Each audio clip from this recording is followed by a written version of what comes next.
দোল পূর্ণিমার দিন থেকে ব্যান্ডেলে শুরু হয় ওলাই চণ্ডীর পুজো।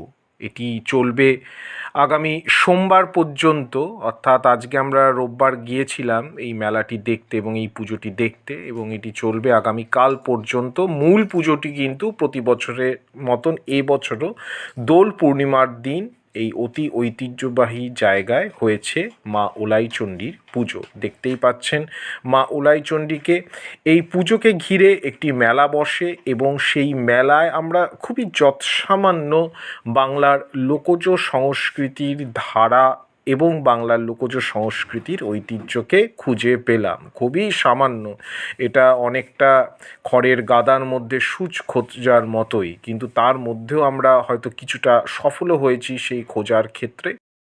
আমাদের এই মিনি ব্লগটি ভালো লেগে থাকলে অবশ্যই আমাদের কথা ইউটিউব চ্যানেল লাইক, শেয়ার এবং সাবস্ক্রাইব করুন, যাতে করে আমরা আরও বাংলার ঐতিহ্য সংস্কৃতিকে নিয়ে আমরা আরও ভালো পর্ব আপনাদের সামনে তুলে ধরতে পারি। এই বলেই আজকের এই মিনি ব্লগটি শেষ করলাম। নমস্কার, ধন্যবাদ।